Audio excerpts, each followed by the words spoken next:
He decided to marry from every single nation and send out the princes. Why did we go into exile? You know why we went into exile? The Gemara says, you don't plant wheat unless you plan to get back much more wheat. We were sent out among the nations to inspire them to become Jewish, to find out the truth, so that a person would have the opportunity to meet a Jew and say, wow, I never knew this. And be exposed to ideas and to be able to hear things that we otherwise would never be able to bring to them. But if we were doing what we're supposed to be doing, we would have made one light that's so bright, it would have lit up the whole world. There's two ways to light up the world. So now we confront the Greeks. And the Greeks say, we're the light. And we say, listen, all we ask you to do is leave us alone. We're going to focus on our temple, focus on our Torah. We're going to live a better life that's going to inspire the world. That's all we want to do. Jews have never proselytized. That wasn't our way. The way we do it is by trying to be better. There was a little town in Europe called Rodden. And there was a very saintly man who lived there. Yeah? Rabbi Yisrael Meir HaKohen Kagan. Better known by the book he wrote, the Chavetz Chaim. And occasionally there'd be an ecumenical debate among the Christians and the Jews, who was right. And the Jews always run. They said, show us one religion that's ever produced a Chavetz Chaim. When the Jews are doing what the Jews are supposed to be doing, it lights up the world. They said, just leave us alone. And they said, no, you're going to become part of us. We're going to break down your walls, and we're going to defile your oil. Why your oil? Because oil doesn't mix. When you take oil and you mix it with other liquids, it floats to the top. This is one of the big problems with salad dressing. Right? That's why if you look in commercial salad dressings, you'll always find in the ingredients xanthium gum. That's there to hold it together. But without that, if you take a cruet and you mix up your salad dressing, it will separate.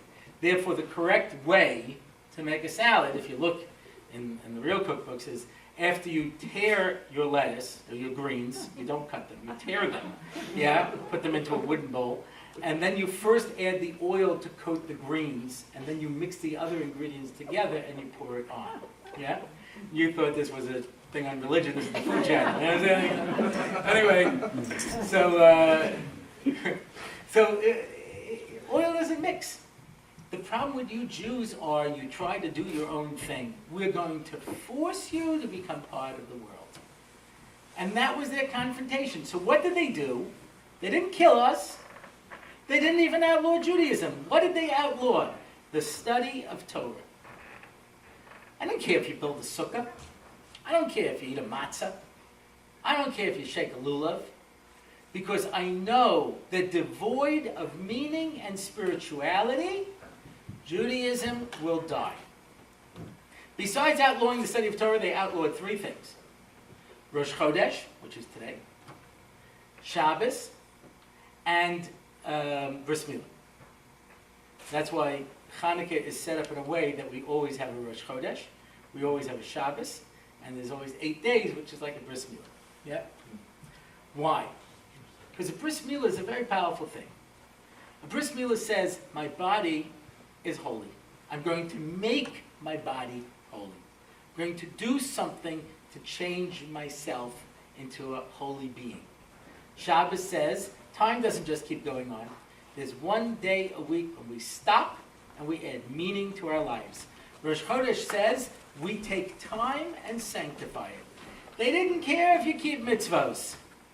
As long as you remove the spirituality and the intellectualism, and they knew that it would die by itself, because nobody wants ritual.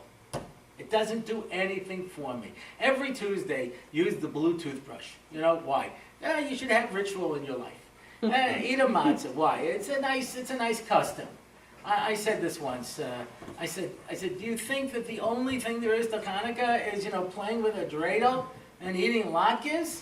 I was speaking to a group of people who are in Hebrew University being trained to teach Jewish education. I said, do you think that's what it's all about? And the guy says, yeah. Yeah, that's enough. Jewish culture. I said, you really think that when a person has a choice between Christmas and Hanukkah, they're going to choose Hanukkah? You know, because you get presents for 8 days. Sure, but it's stuff like socks, you know what I mean? You know, Christians get one present, but it's like a Valdiga present, you know what I mean? You know, they get something really cool. And Jews are like, underwear, it's like, it's good for you, you need it. You know, it's not the same thing. It's not, you really think when you live in a secular society. I remember Jerry Lewis, if you're old enough to remember Jerry Lewis. Jerry Lewis was on the Johnny Carson show. And he says the following, he says, he married a Christian woman. He says, Jerry says, I put a Jewish star and a cross over my kids' beds. I say, choose whatever you want. That's not a choice. We live in a Christian society. We're exposed to it all the time. I had a guy in Or Sameach. He was one of 3 brothers, all of whom had intermarried. And he got divorced, and he decided to look into his Judaism. He ended up being in Or Sameach. And he says, as I started to get into my Judaism, I said to my mother, I said, did it bother you that we all intermarried? And she said, yes. And I said to her, why didn't you ever say anything? And she said, I didn't want to impose my values on you. And he looks at me and he says, but you know, Rabbi, one time I used a bad word for a black person, and she washed my mouth out with soap. So she obviously didn't mind imposing some values on us. Only the ones that she considered to be important. I thought that was a keen insight. You know, if I in a Christian society say to a kid, you want to be a Christian or a Jew? What's the question? I saw this woman. She said to me, I married a non-Jewish guy, an Italian guy. And I got divorced, but I told my kids, I said, you're Jewish because I'm Jewish. You know what they said to me? I don't want to be a Jew. Italians are tough. They're cool. Jews are wimpy. Would you rather be like, a big tough guy or a little, accountant? You know what I mean? I said, but you're a Jew because I don't want to be a Jew. I have a choice. Why would I choose to be a Jew? I was teaching a discovery once, and this couple, they said to me, they said, well, I'm going to intermarry, she said, but I'm going to bring up one kid Jewish and one kid Christian. I said, that's great. Instead of cops and robbers or, cowboys and Indians, they can play Jews and Crusaders. You know what I mean? One of them can burn down the other one's village. You know what I mean? I said, well, why would a person want to be a Jew? I asked this to somebody who gave me this answer. I said, if you were a Christian, would you choose to convert to Judaism? They said, no. I said, then why would your kid? Your kid has a choice to be Christian or Jewish. Why would they want to be a Jew? You don't even want to be a Jew. You understand? You happen to be Jewish because you were born Jewish. But what's really meaningful to you? It's a scary question. People don't want to think about it. But this ultimately comes down to the fact that if a person doesn't find meaning in Judaism, if it's just ritual, eat a matzah, dreidel, dreidel, dreidel, I made you out of clay. Is that not one of the most spiritual messages that a person's ever had? You know what I mean? Play with the dreidel, eat a latke, What's the purpose? Well, we eat foods cooked in oil. So why? Because we want to show that we don't want to have great physiques like the Greeks did. You know what I mean? We all want to big fat Jews with cholesterol. You know what I mean? So what's the you understand this? A person, we fought the Greeks. And you go off to university, and you study Greek culture, Greek philosophy, Greek science, Greek literature, and you say, we wanted to kill these people so we could pay dreidel. You know what I mean? So, does it make any sense? Why would a person want to do it, but nobody knows any better? I have to tell you that there's a direct correlation, and every study shows the same thing. The more educated a Jew, the more likely they are to remain Jewish. The less educated a Jew, the less they know. I'm sometimes brought into cases where people are going to intermarry. I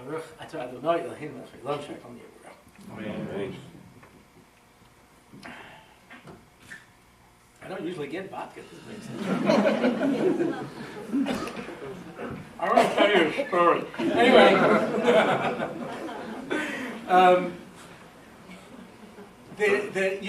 Sometimes I'm brought into cases like this, parents say, oh, my kid's going to intermarry. Could you speak to them? Like I'm supposed to run in on a white horse and like, scoop them up and pull them out of church, Somebody once called me the day of the wedding. I said, what is this, the graduate? What do you think I'm going to do? What do you expect from me, And I said, did you give them a Jewish education? No. Did you keep Shabbos? No. I said, so when am I supposed to come and tell them that Judaism is? I'll tell you a scary story. I'm going to forget this story, so just, this will be my other story. But, I was speaking in Little Venice in London about intermarriage, and I was talking about the different problems with intermarriage. And this woman stands up and she says, I am intermarried. And I said that I would bring my children up Jewish, but I see them growing non-Jewish before my eyes. And I came here this evening to figure out how to have a meaningful Jewish life, and I'm not hearing from you how to do it. I said, if you want to know how to have a meaningful Jewish life intermarried, I don't know how. So this Egyptian couple stood up in their 50s. And very well dressed, very proper. And they said, I'd like to say something to this young lady. Says, we're Sephardic. And by Sephardic Jews, intermarriage is very serious, very serious. Anyway, we had one daughter. She went to university. And she comes home one day and she says, I'm going to marry this boy, he's not Jewish. And I said, how could you do that? You know what Judaism means to us. And she said, yeah, nothing. You don't keep Shabbos, you don't go to synagogue, you don't observe anything, and now when I want to get married, suddenly you remember you're a Jew? And I realized I had nothing to tell her. And I started coming to classes here so that if she ever comes back, I'll be able to show her that, yeah, Judaism actually means something to us. There was something so poignant in that response. But sometimes I'm talking to this couple, and they say, well, I said, look, if you intermarry, the statistics are, and of course, was it Disraeli who said there are 3 types of lies? Lies, damn lies, and statistics. But statistics show that an intermarried couple, the chances of their child being Jewish is less than 10%. And grandchildren, it's statistically 0. Statistically, right? Not that there's none, but it's such a tiny percentage. So I said, you understand there's a good chance that 3,300 years of Judaism is going to end with you. And they said, I don't care. I don't care. So I said, let me tell you a story. Remember, I'm talking to collegiate age people, maybe a little older. I said, when your grandparents pass away, so you have to sell the house. Now, old people hold on to boxes up in the attic, down in the basement. You all know this. Yeah? So before you can sell the house, you have to get rid of all the boxes. So the easiest way to do it is to get a big dumpster and take everything and throw it out. Or you can go through the boxes. There's a TV show about this. People who go through old boxes and houses, right? And they go through the old boxes, and what do they find? Collectibles, old comic books, trading cards, jewelry, old stocks and bonds. Every day, people are throwing away a fortune, and every day people are finding a fortune. It just matters whether or not they bother opening up the box. And I tell them, I say, if you're still a Jew today, it probably means you had 2 Jewish parents, 4 Jewish grandparents, 8 great-grandparents, 1632, 6428. You're not going back so far in time before you had hundreds of Jewish ancestors. 256, 512, 1024. You go back a few more generations, you're dealing with thousands of Jews. Thousands of Jews who all decided to be Jewish, or you wouldn't be here today as a Jew. You might be here as something else, but not as a Jew. You ever study Jewish history? You know what it meant to be a Jew? It meant economic oppression. It meant exile. It meant discrimination. It meant violence. It meant death. And thousands of Jews chose to do that in order to pass this box down to you with something called Judaism. Now, maybe they were all stupid. Maybe they know something we don't know. But before you throw it away, open up the box and find out. And those people who have taken the challenge, inevitably, they start taking on a Jewish lifestyle. Because the more we know. Listen, we Jews have been called everything. We killed someone's God. We're still getting into trouble for that today, you know. Host desecration. You know, host desecration? We would kidnap the wafer and torture it. Because they maintain that the wafer in the communion service actually becomes the flesh of Yashka, Jesus, and so we're torturing it, just like we tortured Jesus. And people have been killed over this. We are the only people to be murdered for cookie torture. You understand? That's where we're at. You know? We've been accused of drinking blood of little Christian children. We've been accused of everything. The only thing no one's ever said about us is that we're stupid. Yeah.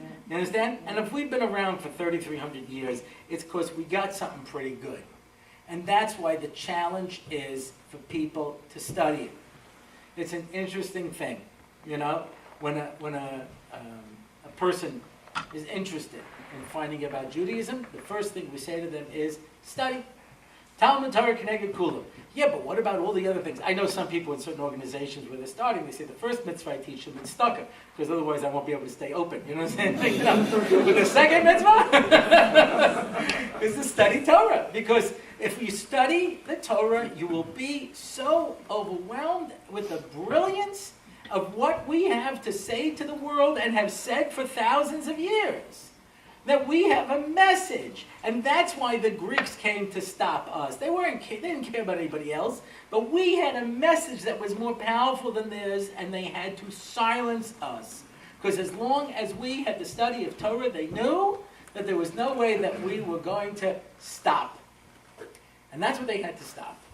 Because when we study, how did Jesus get his position? He was God's son. Okay. How did Paul get his position? Jesus came to him on the road to Damascus and told him to take over the church. Fine. How did Muhammad get his position? He's coming back from Mecca to Medina, and Allah appears to him and tells him what to say. Okay. Everybody has God appear to him. You know how Abraham started? He figured it out on his own.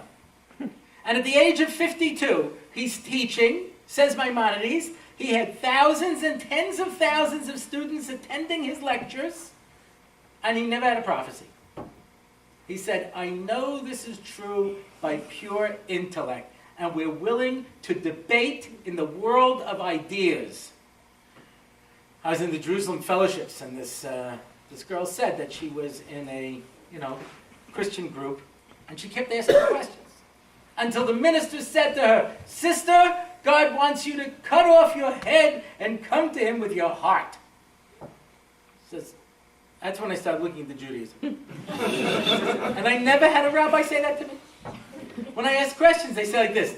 Now you can ask better. You can say like this and like this and like this. It's like, okay, no, that's good according to the Rambam. What about the Ravid? You have to say like this and like this and like this. And what are you going to do with this? Listen, I don't care that much. No, but, and they just keep going more and more, and questions on top of questions, and more information, until it's an information overload. I don't care. I had enough. I got more information. No, there's always more questions. There's always more to ask. There's always more to look. We take a little child, you know what we do? We teach him to come to the Seder and ask 4 questions. Stand up on a chair and ask questions. And every time you ask a question, you get a little treat, you get a little prize. Ask questions. We want people to question. Until the Reformation, it was punishable by death for a Christian to learn the New Testament, not the Old, the New. Henry VIII, his last wife, Catherine Howard, he almost killed her because he found out that she was reading the Bible. She was almost put to death for that. Because we don't want anybody reading it. Let the priest read it. Don't you read it. You don't end up coming up with questions and with problems. With us, Talmud Torah Keneged Kulam. Ask, study, and look. And the deeper you understand it, the greater will be your appreciation for it. And then you'll realize it's not mitzvos. We don't do mitzvos to do mitzvos. It says that they used to pray an hour before Shemona Esrei, before the silent Amida. They spent an entire hour preparing themselves. They spent an hour saying Shemona Esrei. And then an hour coming down from the experience. They had so lifted themselves out of this world that they had to spend a whole hour coming back down to this world. Let me ask you a question. When we pray today, does anybody tell us that it's meditation that's going to lift us out of the world? Somebody was doing a documentary on the Dalai Lama, Jewish guy. Over 40% of people who are in these Eastern groups are Jews. So, so he asked the Dalai Lama for a mantra that he could meditate on. And the Dalai Lama said to him, "You're Jewish, aren't you?" He says, "Yeah." He says, "You already have a mantra." He says, "No, I don't." He says, "Every Jew does. Didn't they ever teach it to you?" He says, "No." He says, "I'm going to teach you the Jewish mantra. You ready?" Yeah. Dalai Lama said to him, "Assume the position, get into meditative state, do it together." And then the Dalai Lama says, "Repeat after me. Shema Yisrael, Adonai Eloheinu, Adonai Echad." You sure you never heard this? He says, "Yeah, but no one ever told me it's meditation. No one ever told me that by prayer I could lift myself out of this world, because no one knows." Why do we keep Shabbos? We keep Shabbos because the Torah tells us every week, for one day, the world is filled with holiness. This wave of holiness fills the world. You have to learn how to tap into that. All the mitzvahs are just there to tap into it. Why do we eat kosher? I'm always amazed by this answer. I ask people, why do we eat kosher? They say, health and hygiene. I said, you and I are eating in different kosher restaurants. I said, because the ones I go to, there's a lot of stuff going on, but it ain't health and hygiene. Why do we eat kosher? The Torah says why we eat kosher. Because if you eat non-kosher, you will have timtum halev, which means your heart will be closed off to a certain level of spirituality. I have a friend of mine who's an armchair Kabbalist, and when he teaches a group of beginners at one of the beginner yeshivas, he does his party trick at the end. He goes around the room, and he tells everybody who keeps kosher and who doesn't. And he's always right. So he says, "How do you know?" He says, "Because I threw in this one advanced idea, and these guys got it, and you guys didn't. And that's because you guys don't keep kosher." And he's always right. He says, the only reason we eat this is because there are certain diets that are good for your brain, and certain diets that are good for energy, and there's a certain diet that's good for spirituality. That's it. All of Judaism comes down to one thing: to get this unbelievable spiritual pleasure that comes from being close to God, and people don't even know it. And we get stuck on the ritual. But ritual's not going to do it. Yes, does ritual help? Sure it does, right? But the point is the relationship with God. I'll give you an example. Those of us here who are married. So you know that every marriage comes with mitzvahs, right? And by the way, mitzvah means a commandment.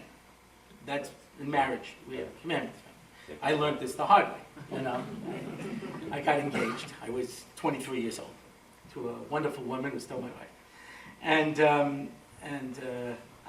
there were no cell phones back then, And I was in youth work. And so, you have a night, this kid having a problem. You're running here, you're running there, I get back home. It's about 2:30 in the morning. I throw myself on the bed, and the phone starts ringing. I'm thinking, who is it? It must be some druggie. Who else is up at 2:30, I'm too tired, And it keeps ringing and ringing. And finally I answer the phone, and it's Simmy.